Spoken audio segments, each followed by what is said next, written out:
यीशु दरबार से ये प्रार्थना लगातार जारी रहेगी। भले ही लोग यहाँ ना आएं, जब तक कि लॉकडाउन चल रहा है, जब तक ऐसी स्थिति है कि हम यहाँ इकट्ठे नहीं हो सकते, अपने घरों पर रहिए, सुरक्षित रहिए और YouTube पर ऑनलाइन हमसे जुड़ जाइए। हम आपके लिए दुआएं करेंगे। हमारे डॉक्टर्स, हमारी नर्सेज, हमारे अस्पताल के लोग, हमारे प्रशासन और शासन के लोग ज़बरदस्त रात और दिन मेहनत कर रहे हैं कि लोगों की जान बचाई जाए। हर सरकार किसी भी प्रदेश की हो, किसी भी देश की हो, हर एक के दिल में बोझ है, हर एक के दिल में पीड़ा है, और वो पीड़ा है कि कैसे अपने देश के लोगों को, दुनिया के लोगों को हम बचाएं। वैसे ही जैसे अस्पताल के डॉक्टर्स के दिलों में पीड़ा है, बोझ है लोगों को बचाने का, हम लोगों को भी जो यीशु मसीह के दास हैं, आत्मिक अगुए हैं, आत्मिक पहरेदार हैं, आत्मिक पहरुए हैं, हमारी भी जिम्मेदारी यहाँ पर यही है कि हम हर तरीके से जो आत्मिक पहरेदारी है उसको करें। और आत्मिक पहरेदारी में सबसे बड़ा कार्य हमारे सामने आता है कि हम प्रार्थना करें, और यही कार्य हम यीशु दरबार में कर रहे हैं। प्रार्थना के साथ साथ हर एक से कहते हैं कि भाई आप प्रोटोकॉल जो भी सरकार के द्वारा, हेल्थ डिपार्टमेंट के द्वारा दिया जाता है उसको मानिए, मास्क लगाइए, दूरी रखिए, डिस्टेंसिंग करिए, भीड़ भाड़ में मत जाइए, घरों पर दावतें मत करिए, भीड़ भाड़ में कहीं मत जाइए, जब तक बहुत ज़रूरी नहीं हो ना निकलिए, और जब घर पर रहते हैं तो प्रार्थना कीजिए। प्रार्थना का समय परमेश्वर ने बहुत दिया इस वक्त कि हर एक इंसान एक दूसरे के लिए प्रार्थना करे। हम तो सोच रहे हैं, हम लोग तो सैकड़ों और हज़ारों लोगों के लिए दुआएं कर रहे हैं। पूरे दरबार के लोग, सेवक लोग, पास्टर्स लोग, प्रीस्ट लोग सेविकाई में लगे हुए हैं, ज़रूरतमंदों की सहायता करने में लगे हुए हैं। परमेश्वर उन्हें बड़ी बरकत देगा। अस्पताल की बहनें, सिस्टर्स, अस्पताल के डॉक्टर्स पूरे देश और दुनिया में रातों दिन मेहनत कर रहे हैं, थक जाते हैं, इन्फेक्शंस भी हो जाते हैं। कितने ही सिस्टर्स ने हम लोगों को फ़ोन किया, उनको इन्फेक्शन हो गया, उनके परिवार को इन्फेक्शन हो गया, हम लोगों ने दुआ किया, प्रभु ने उन्हें निकाला, और बहुत तेरे लोगों ने अपनी जानें भी गंवा दी। बड़े दुख की बात है, बहुत तेरे जवान भी इस दौरान इस बीमारी के लपेट में आ गए। तो इसलिए किसी भी हालत से अपने शरीर, अपनी हेल्थ को निगलेक्ट नहीं करना।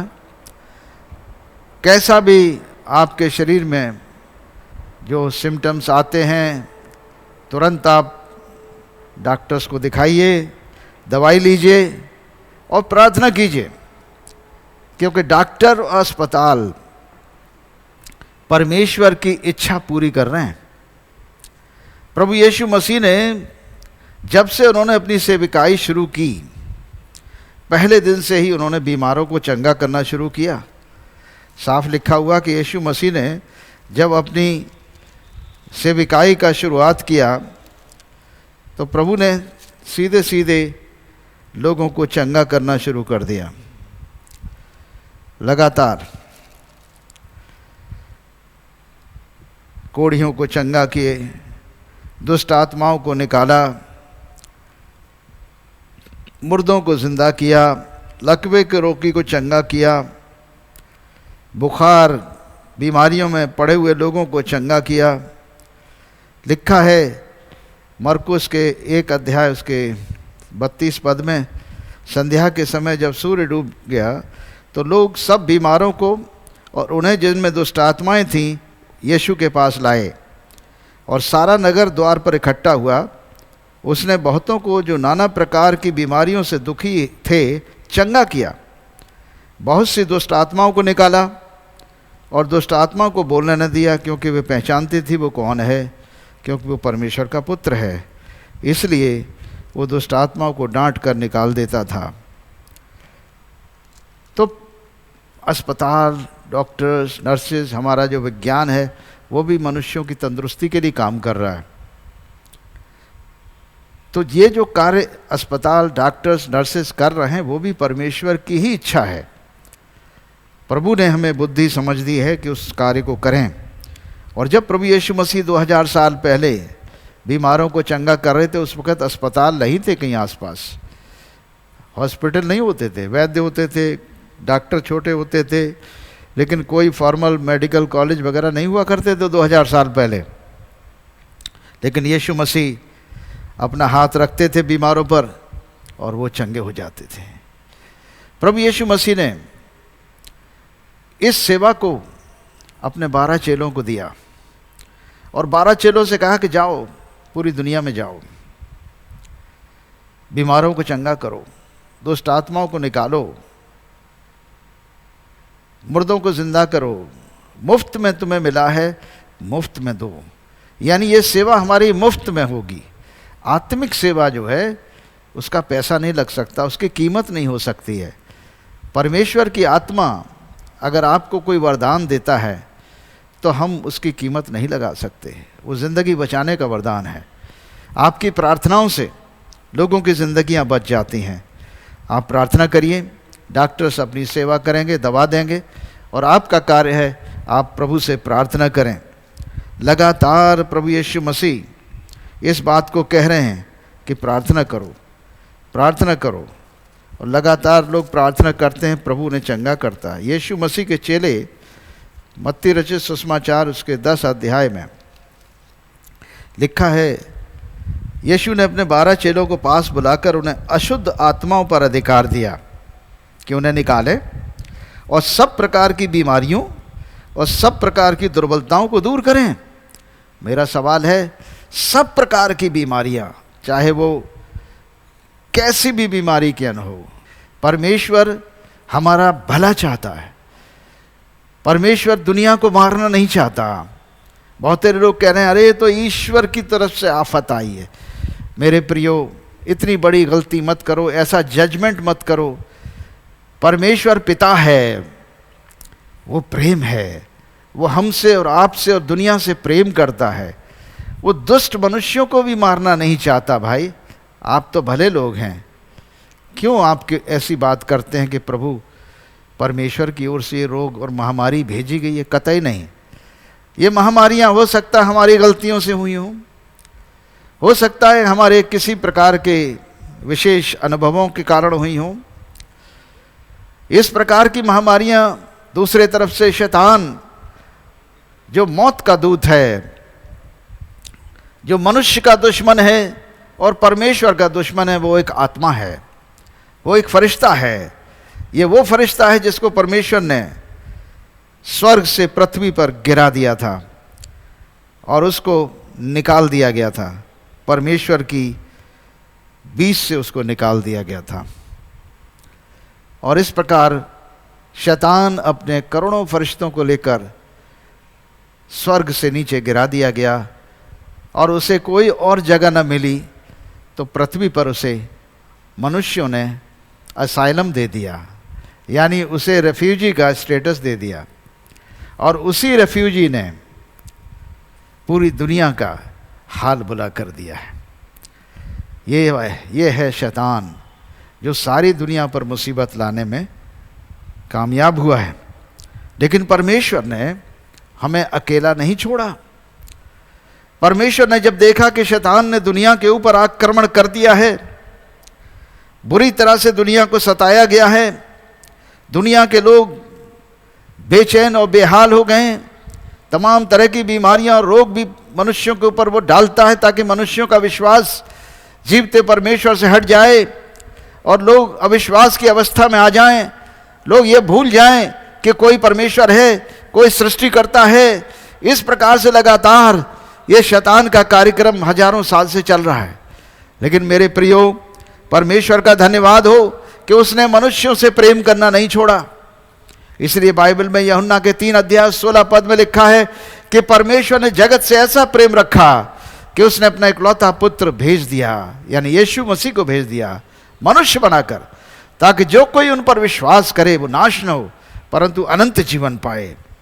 यानी परमेश्वर से दूर होने के कारण बिना पाप और गुनाह की क्षमा हुए मनुष्य जब पाप की अवस्था में इस पृथ्वी को छोड़ता है तो कभी वो परमेश्वर के स्वर्ग राज्य में प्रवेश नहीं करता है। परमेश्वर के राज्य में प्रवेश करने के लिए हमें अपने गुनाहों से मन फिराना चाहिए, पापों से मन फिराना चाहिए, अपनी बुरी चाल को छोड़ना चाहिए, और इस प्रकार हम परमेश्वर से क्षमा प्राप्त करके स्वर्ग के राज्य में प्रवेश करते हैं। कोई अपनी धार्मिकता के बल पर स्वर्ग राज्य में प्रवेश नहीं कर सकता, क्योंकि हर मनुष्य ने पाप किया है और हर मनुष्य परमेश्वर की महिमा से रहित है। इस बात पर ध्यान देने की आवश्यकता है मेरे प्रियो। इसलिए परमेश्वर ने अपने पुत्र यीशु मसीह को पवित्र आत्मा के जरिए एक कुंवारी माता मरियम के गर्भ में स्वयं परमेश्वर मनुष्य बन रहा है और 9 महीने तक गर्भ में रहकर अपने को बंदिश में रखा और माँ बाप के साये में वो बड़े हुए और परमेश्वर के पुत्र कहलाए, क्योंकि पवित्र आत्मा से उनका जन्म था, मनुष्य से नहीं।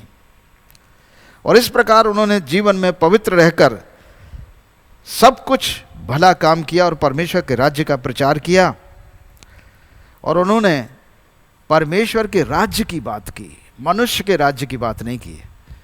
पूरी बाइबल में यीशु मसीह ने कभी मनुष्य के राज्य की बात नहीं की है।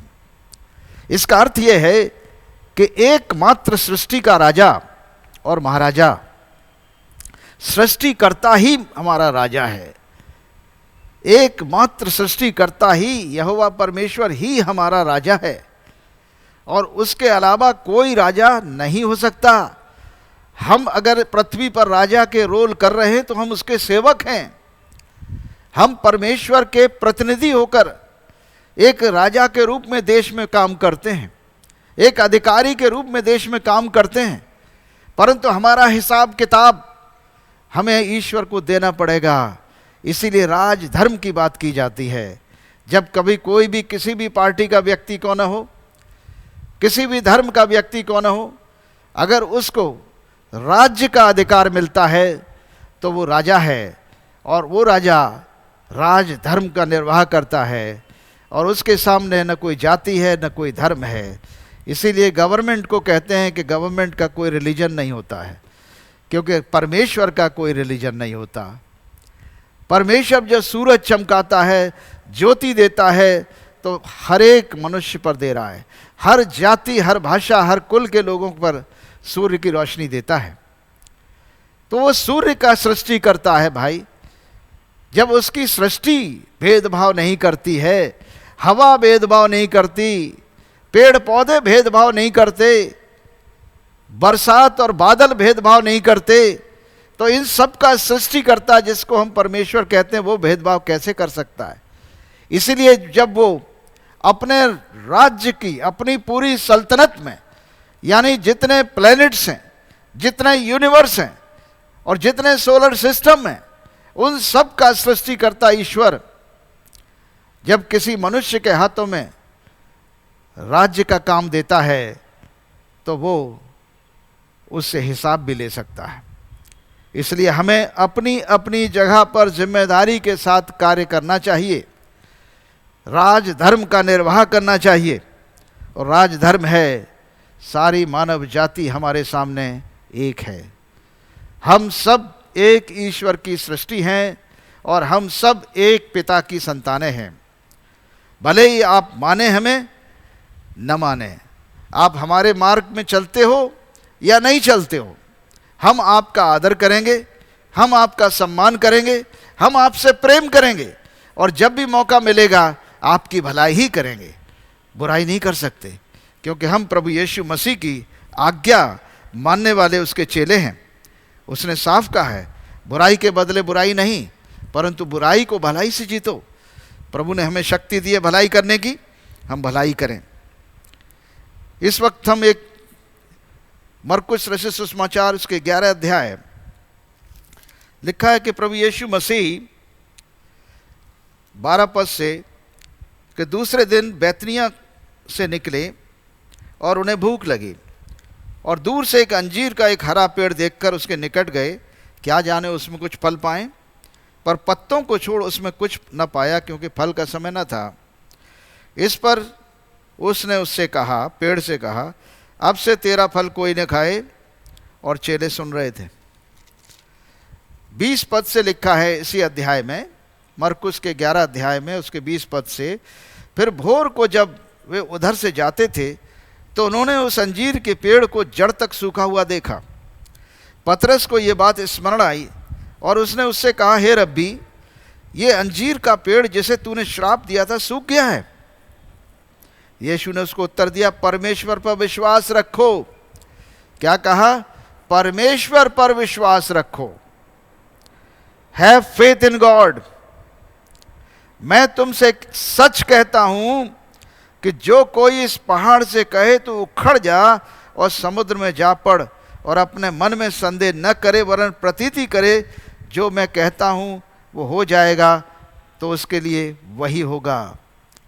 ये इतना भारी वचन प्रभु यीशु मसीह ने क्यों कहा है? इसलिए मैं तुमसे कहता हूं कि जो कुछ तुम प्रार्थना करके मांगो तो प्रतीति कर लो कि तुम्हें मिल गया और तुम्हारे लिए हो जाएगा। और जब कभी तुम खड़े हुए प्रार्थना करते हो तो यदि तुम्हारे मन में किसी के प्रति कुछ विरोध हो तो क्षमा करो, इसलिए कि तुम्हारा स्वर्गीय पिता भी तुम्हारे अपराध क्षमा करे। और यदि तुम क्षमा न करो तो तुम्हारा पिता भी जो स्वर्ग में है तुम्हारा अपराध क्षमा न करेगा। यहाँ प्रार्थना का एक एटीट्यूड है, एक प्रार्थना का सिद्धांत है। जब हम प्रार्थना करने के लिए आते हैं, प्रभु यीशु मसीह की शिक्षा है कि जब तुम प्रार्थना करने खड़े हो, यदि तुम्हारे मन में किसी के प्रति विरोध है तो अपने मन को शुद्ध कर लो। शुद्ध मन की प्रार्थना परमेश्वर सुनते हैं। टूटा हुआ मन परमेश्वर के योग्य बलिदान है। वो टूटे हुए मन को तुच्छ नहीं जानता। हमारे प्रियो, आज मनुष्य टूटा हुआ है, सारी दुनिया के लोग टूटे हुए हैं, लेकिन जब हमारा मन टूटा है तो हमारा घमंड भी टूटना चाहिए। हम नम्र और दीन हो जाएं और परमेश्वर के सामने अपने पापों से मन फिराएं और प्रभु से क्षमा मांगें और कहें, हे प्रभु हमारी सहायता कर, इस महामारी के समय में मनुष्यों की रक्षा कर। तमाम उन बीमारों की जो अस्पतालों में पड़े हुए हैं, तमाम उन बीमारों की जो घरों पर हैं, अस्पतालों में जाने की ज़रूरत नहीं है या अस्पतालों में जगह नहीं मिल रही है, हे प्रभु उन्हें भी चंगा कर। अगर हम लोग दिल से प्रार्थना करेंगे, प्रभु हमारी दुआ सुनेगा और इस दुनिया को बचाएगा। प्रभु कह रहे हैं कि प्रतीति रखो, पहाड़ से कह दो उखड़ जा और समुद्र में जा पड़, वो तुम्हारी सुनेगा। विश्वास करो परंतु संदेह न करो। आज हम तमाम विश्वासी भाई बहनों को प्रेरित करते हैं कि आप इस वचन के आधार पर प्रार्थना कीजिए। ये पहाड़ जैसी आफत, ये तूफान, ये आंधी, जिसको हम कह सकते हैं कि बीमारी और मौत की आंधी है, ये मनुष्यों पर आक्रमण कर रही है बेतहाशा, इस आंधी को रोक सकता है तो परमेश्वर का पुत्र यीशु मसीह रोक सकता है। हमें प्रार्थना करना चाहिए। जब उसने रोकी हैं आंधियां, 2000 साल पहले उसने आंधियां रोकी हैं, तूफान रोके हैं, पैंडेमिक्स रोकी हैं, बचाया है लोगों को, तभी तो आज तक हम जिंदा हैं, तभी तो हमारी जनरेशन्स आज तक हैं, वरना हमारी पीढ़ियां कब की खत्म हो गई होती। कितनी पैंडेमिक इस दुनिया पर आई हैं, कितनी महामारियां आई हैं, करीब 100-200 साल का तो लोगों के पास हिसाब किताब है, लेकिन उससे पहले का नहीं होगा। फिर भी परमेश्वर दया कर रहा है। विश्वासी लोग प्रार्थनाएं कर रहे हैं और विश्वासियों की प्रार्थना के कारण परमेश्वर इन महामारियों से हमें बचाता है। हमारे प्रियो, हम जानते हैं इब्राहिम जैसा विश्वास। इब्राहिम एक व्यक्ति था, उत्पत्ति के 18 अध्याय में उनका जिक्र है कि इब्राहिम अपने दरवाजे पर खड़े हुए थे, बैठे हुए थे। धूप का, कड़ी धूप का वक्त था। तंबू में बैठे थे। उस समय टेंट में लोग रहा करते थे। ऐसे मकानात नहीं होते थे जैसे आजकल है। 3000 साल, 3500 साल पुरानी बात है। और ये घटना ऐतिहासिक घटना है जिनका जिक्र है बाइबल के अंदर भी है और बाइबल के बाहर भी जिक्र है घटनाओं का। उत्पत्ति के 18 अध्याय में अब्राहम बैठे हुए हैं ममरे वृक्ष के नीचे, और उन्होंने देखा कि 3 व्यक्ति आ रहे हैं, और 3 व्यक्तियों को उन्होंने आदर और सम्मान दिया। उनको अपने घर में बुलाया, पेड़ के नीचे बैठाला, पानी दिया, पैर धुलवाए, और उनसे कहा हम आपके लिए भोजन तैयार करते हैं। उन्होंने भोजन तैयार किया इब्राहिम की पत्नी ने। और इब्राहिम के पास उस वक्त तक संतान नहीं थी। वो करीब करीब 100 वर्ष के होने जा रहे थे, और सारा करीब 90 वर्ष की हो रही थी। तमाम उनके पास वैभव था, पैसा था, नौकर चाकर थे, जानवर थे। वहाँ के बड़े अमीर व्यक्ति थे इब्राहिम। इब्राहिम वहाँ के राजकुमार थे उस इलाके में, मगर संतान नहीं थी। और यहाँ लेकिन इब्राहिम की एक खासियत थी कि वो खातिरदारी बहुत करते थे। लोगों को भूखा देखते थे तो रोटी खिलाते थे। कहीं उनके इलाके में कोई भूखा नहीं रहता था, वो खुद बना के अपने घर से खिलवाते थे। इब्राहिम जैसी शख्सियत, जिसे हम बहुत बड़ा प्रॉफिट, विश्वास का पिता कहते हैं और फ्रेंड ऑफ गॉड कहते हैं, परमेश्वर का मित्र, ये बाइबल में उनको टाइटल मिला हुआ है। और इब्राहिम साहब उन तीनों व्यक्ति समझकर उनकी दावत करते हैं। और उसके बाद से देखते हैं कि 2 व्यक्ति चले गए, परंतु लिखा है कि उनमें से एक यहोवा था। वो यहोवा के सामने खड़े हो गए, पहचान लिया कि वो परमेश्वर है। और यहोवा ने सोचा कि मैं इब्राहिम से क्यों छिपाऊंगा। इब्राहिम आगे चल के विश्वास का पिता बनेगा। तमाम दुनिया की कौमें इब्राहिम के विश्वास के कारण धर्मी ठहराई जाएंगी। बाइबल में संत पौलुस कहते हैं, धर्मी जन विश्वास के कारण जीवित रहेगा। धर्मी जन विश्वास के कारण जीवित रहेगा, यानी उसका विश्वास जब परमेश्वर पर होगा तो निश्चित वो जीवित रहेगा। और इस समय इब्राहिम विश्वास के पिता हैं। इब्राहिम खड़े हो गए। प्रभु ने उनके सामने अपने दिल की बात खोल दी कि देखो, सदोम और गमोरा एक शहर है, ये इलाका है, देश है, जिसका पाप बहुत बढ़ गया है, और मैं उसको नाश करने के लिए आया हूं। और मैं खुद देखना चाहता हूं क्या ये लोग वाकई में इतने गुनहगार हो चुके हैं कि ये बदल नहीं सकते। इब्राहिम ने कहा, हे पिता परमेश्वर यहोवा, यदि वहां पर 50 धर्मी, उस पूरे देश में, शहर में 50 धर्मी हैं, तो क्या तू 50 धर्मियों को भी उन अधर्मियों के साथ नाश कर देगा? तू तो धार्मिक पिता है, धर्मी है परमेश्वर, तू तो पवित्र है, तू न्यायी परमेश्वर है, तू कभी अन्याय नहीं कर सकता। परमेश्वर ने कहा, मैं नहीं नाश करूंगा अगर 50 भी मुझे मिल जाएंगे। उसके बाद इब्राहिम ने कहा, यदि वहां पर 5 हुए, कम हुए, तो क्या आप बख्श देंगे? परमेश्वर ने कहा, अगर वहां 45 भी धर्मी पाए जाएंगे तो मैं सदोम और गमोरा को नाश नहीं करूंगा।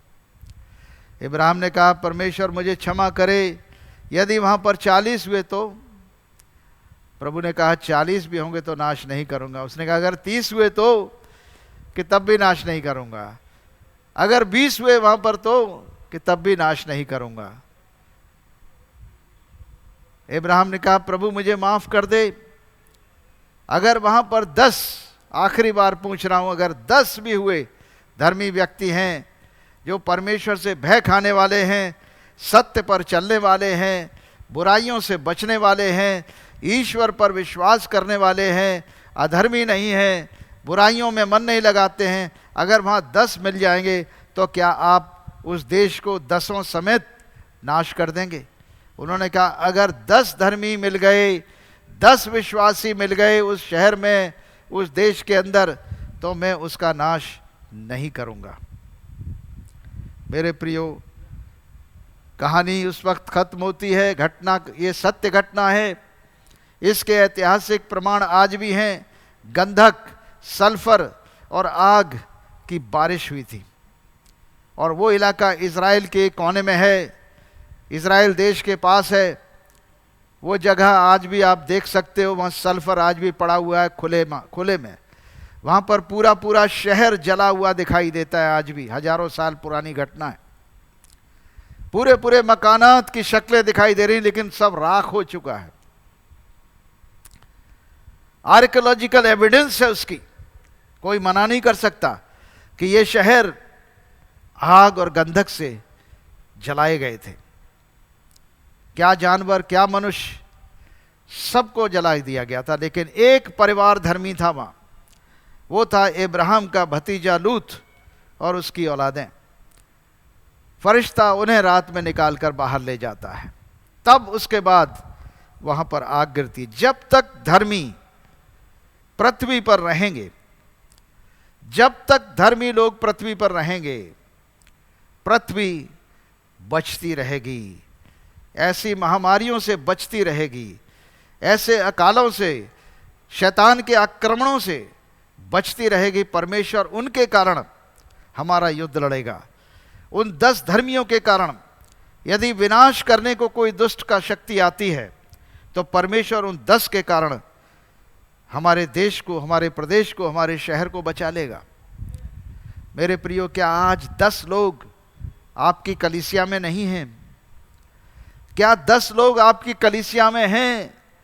तो वो 10 लोग, आजकल तो ऑनलाइन में कितना बढ़िया प्रार्थनाएं एक साथ हो सकती हैं। 10 लोग एक साथ मिलकर प्रार्थनाएं करें, ऑनलाइन जुड़कर प्रार्थनाएं करें, एक जगह इकट्ठे ना हो, एक समय मुकर्रर करें और वो 10 लोग ऑनलाइन प्रार्थना करेंगे।